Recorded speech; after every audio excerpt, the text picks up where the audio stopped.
c'est Hélène, le personnage de Kibizu et Kibizu.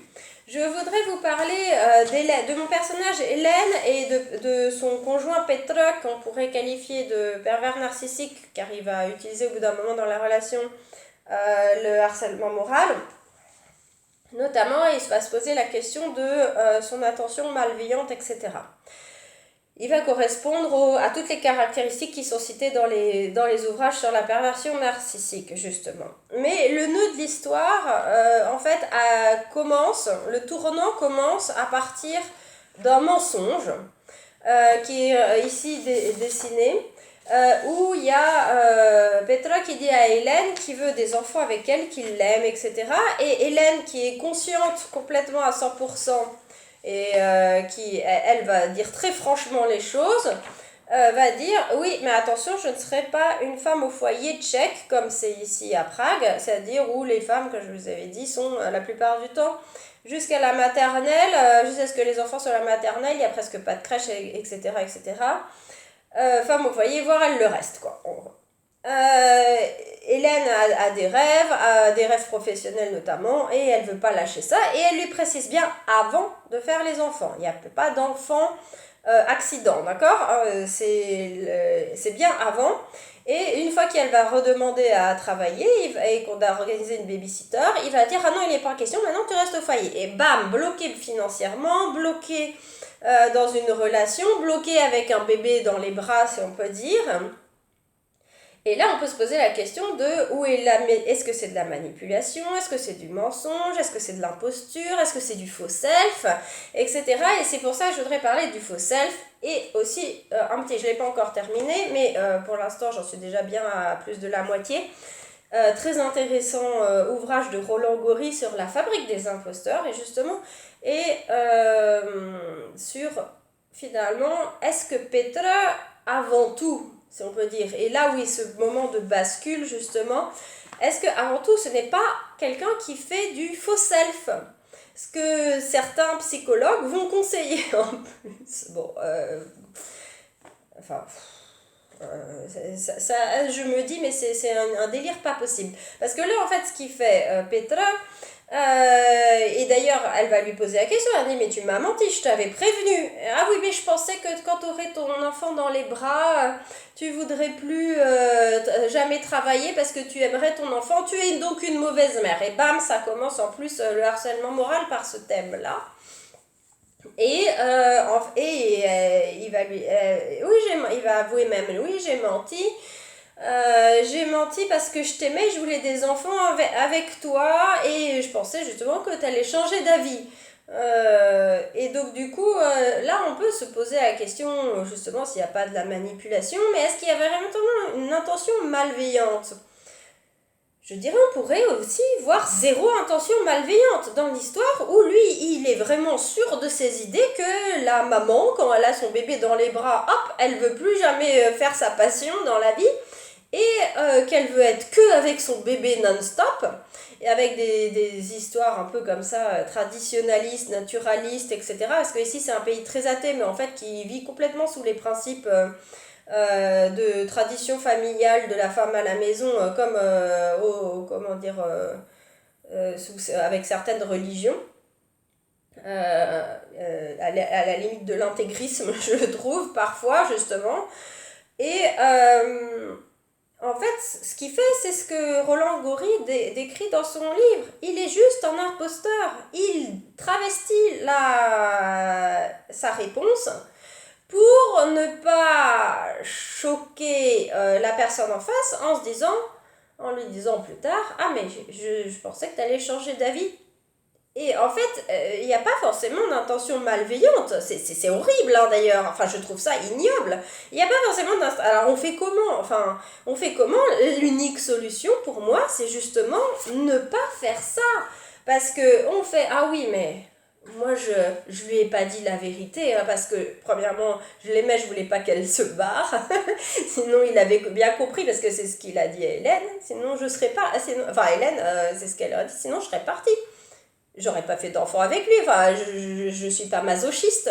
Comme les femmes battues, des fois, à qui on dit, ah, tu l'as choisi ton mari, hein, maintenant t'assumes, quoi, vas-y, fais-toi battre. Et, enfin, n'importe quel témoignage de ce style-là dans les violences intraconjugales, n'importe quel homme ou femme qui va se faire violenter par le deuxième, n'a jamais choisi ça, mais enfin, ou alors si après il y reste vraiment très longtemps, il peut y avoir des problèmes, des contraintes économiques, etc. aussi, évidemment, justement, c'est le problème. Et on se retrouve coincé, passe par un mensonge d'origine, un faux self, tout simplement. Ah oui, mais moi, vous comprenez, je voulais pas lui faire du mal. Et puis elle allait vouloir être femme à la maison. Donc moi, je lui ai dit ce qu'elle voulait entendre. Je lui ai dit à Hélène, voilà, c'est ce que dirait Petra. Je lui ai dit que oui, on allait avoir une babysitter, mais vous comprenez, sinon elle allait partir et moi je l'aime tellement fort. En plus, ce qui pourrait être vrai, je trouve ça complètement tordu. À la base, je serais un seul mensonge, détruire la vie même de deux personnes, parce que le PN est victime de son propre mensonge. Et la victime est victime du mensonge du PN. Et conseiller après dans certaines vidéos, ouais, mais pour, comment dire, dans le travail, avec les amis, tout ça, oui, il faut avoir un faux self parce que sinon on peut avoir des problèmes. Ah oui, oui, ça je vous confirme, hein, moi en étant franche, je m'en prends plein la tronche non-stop. Mais en attendant, si on peut dire, et puis c'est parce que j'ai du mal, hein, je corresponds à ce que dit Carlos Tinoco au fait de ne pas arriver à adhérer à justement un système normatif comme par exemple le système du couple, hein, qui d'ailleurs, c'est ce que j'avais dit sur le thème du polyamour, hein, une femme normale ne se dévoile pas, sinon ça veut dire elle est pathologisée. C'est ce qu'explique d'ailleurs Roland Gori, pardon, c'est ce qu'il explique. Il dit, les gens qui ne rentrent pas dans les normes, avec l'aide d'experts, si on peut dire, on les pathologise. Et c'est là où on se retrouve dans une espèce de dealer total où, justement, pour citer, c'est parce que je réagissais à une vidéo d'une psy à la maison qui parle du faux self, comme quoi c'est quelque chose qui peut être bénéfique pour nous, et pour les autres, d'ailleurs. Et en même temps, elle condamne la perversion narcissique, mais à l'origine, la manipulation, c'est un mensonge. Basta. Si ça se trouve fait avec les intentions les plus louables, mais c'est un mensonge. Et c'est pour ça qu'après, on va dire, ah, c'est pour ça qu'il y a eu manipulation. Est-ce qu'il y a eu véritablement intention malveillante? J'attends peut-être de terminer le livre pour peut-être affûter, si on peut dire, ma réflexion là-dessus. Et finalement, comme je vous l'ai déjà dit dans une vidéo précédente, je sais pas. Je sais pas. Là, Petra, je sais pas si dans sa tête, il y avait une intention malveillante. Non, pour lui, il y avait une intention d'amour, peut-être, je pourrais dire. Mettons-nous à sa place. Mettons-nous à la place de ce PN-là, qui s'appelle Petra. Il aime la fille en face. Il veut des enfants avec lui parce qu'il veut correspondre aux normes du couple qui a réussi sa vie, etc., qui a réussi son mariage. Et s'il ne colle pas à ces trucs-là, on va le montrer du doigt. Hein. Évidemment, les gens qui n'ont pas d'enfants, on les montre du doigt. Surtout les femmes d'ailleurs, souvent. Mais même les hommes. Ici, les hommes qui n'ont pas d'enfants, on les montre du doigt dans le sens, qu'est-ce que tu fous, quoi? Et enfin, même j'en ai entendu des fois, hein, des réflexions, et pas que des tchèques, hein, même entre français. Hein. J'ai déjà entendu des réflexions sur ah, tu te rends compte, lui, à son âge, il a toujours pas d'enfant. Ah ouais, il est malade, etc. Et hop, on pathologise. Psychophobie, regardez la vidéo de La Tronchambier qui s'appelle La psychophobie sur La Tronchambier, qui explique très bien justement cette psychopathologie de tout ce qui rentre pas dans les normes. Et c'est exactement ce qui est décrit dans ce livre-là, donc je vous le conseille très fortement. Et donc, faux self égale, attention, faux self peut être égal à perversion narcissique après. Et l'intention malveillante, on peut y voir, mais c'est même pas sûr qu'elle y soit vraiment. Pas sûr. Dans ce cas-là, c'est même pas sûr. Peut-être oui, peut-être non. Ça peut être l'un ou l'autre. Mais le mensonge, par contre, lui, il l'est. Le faux self, il y est. Donc choisissez.